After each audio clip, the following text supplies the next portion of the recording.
barely get a Cessna off the ground could have piloted a commercial airliner and brought it to its target. It's preposterous. Top 10 reason number 4. Those cell phone calls that we've heard so much about could not have been made at the altitudes and speeds these planes were flying.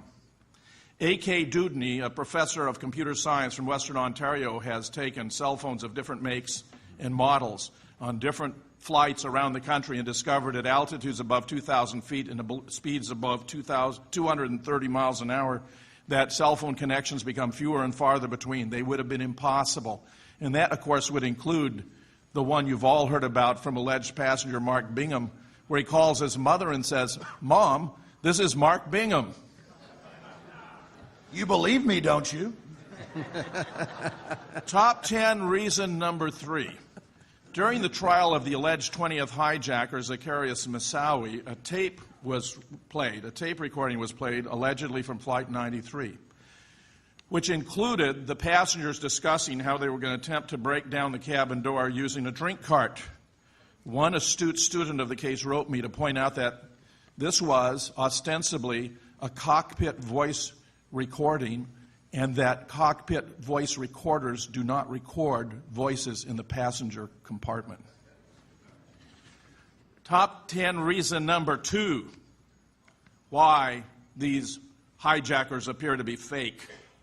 The last words attributed on that tape to the hijackers who were facing imminent death was Allah Akbar, which is Arabic for God is great, God is great. According to a Muslim member of Scholars for 9/11 Truth, the last words that a devout follower of Islam should say when confronting imminent death is not those words, but rather, in Arabic, there is but one God, Allah, and Muhammad is his prophet. I therefore suggest that the writers assigned to this script simply didn't know enough to get it right. Number 1, top 10 reason number 1 for believing these hijackers were fake.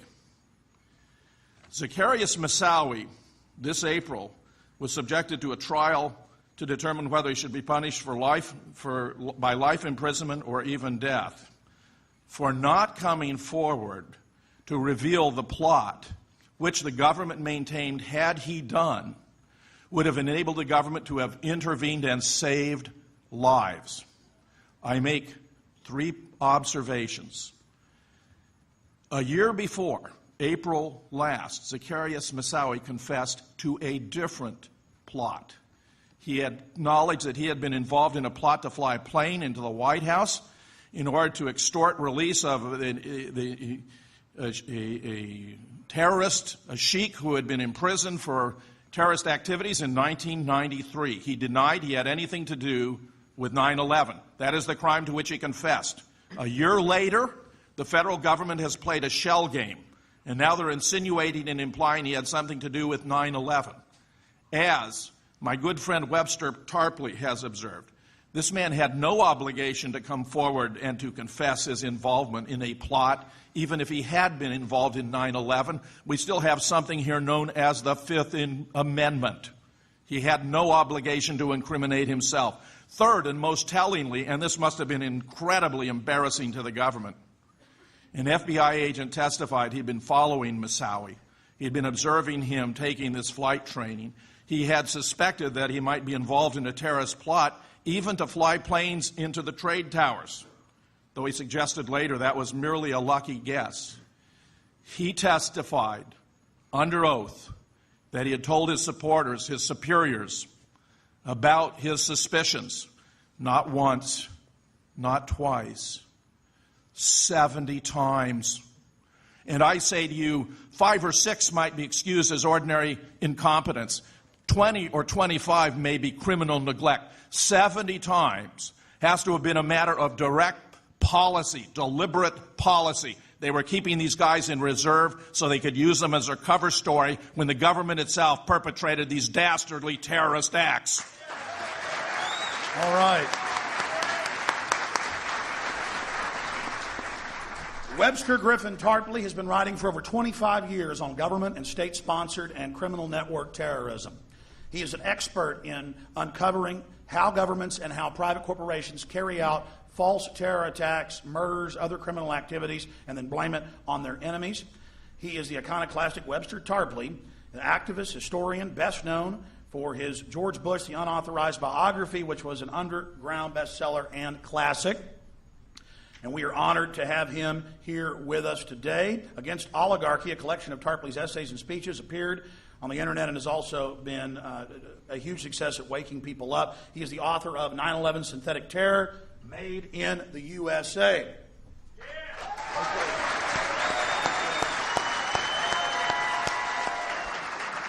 Well, if the government or elements of it were involved, it'd be so big it'd come out. People speak out, we'd find out. Isn't the answer we have? If you go and look at something like the Manhattan Project to build the atomic bomb, there were tens of thousands of people involved, and the secret never came out. So I think this is generally a red herring. Let me just say how I got into this. I was in Berlin on September 11th, so it all hit me late in the afternoon after coming out of a conference that I was attending. When you see something like this, you're confronted by an act of spectacular war provocation, obviously involving hundreds and hundreds of people, hundreds of millions of dollars. And you can figure out, for me it was about 30 seconds in Berlin to figure it out, who could do that? Who has the physical, technical capability? If you know the contents of the world in terms of secret intelligence agencies, you know it's the US, the British, the French, the Russians, the Mossad. And, of course, other countries in their own soil. But given where it was and when it was, given the suppression of air defense for 1 hour and 45 minutes and even more, it can only be a force inside the U.S. command, with some help, as we turn out later to find, from the British, from MI5, MI6.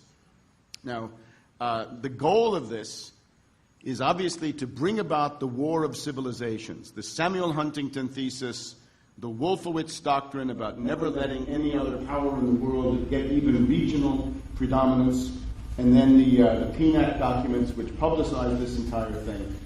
So you're dealing with a coup d'etat. 9/11 is a coup d'etat, one part of the government attacking another part of the government. I would say, if you want to identify who did it, we can talk about a rogue network, an invisible government, a secret team, the deep state, the fifth column, many words that have been coined to describe what everybody is vaguely aware of, that if you go back to the Bay of Pigs invasion, the Kennedy assassination, the Gulf of Tonkin, the Vietnam War, and in particular, the Iran-Contra drug running and gun running, this is necessarily the network that has the physical and technical capabilities to carry this out.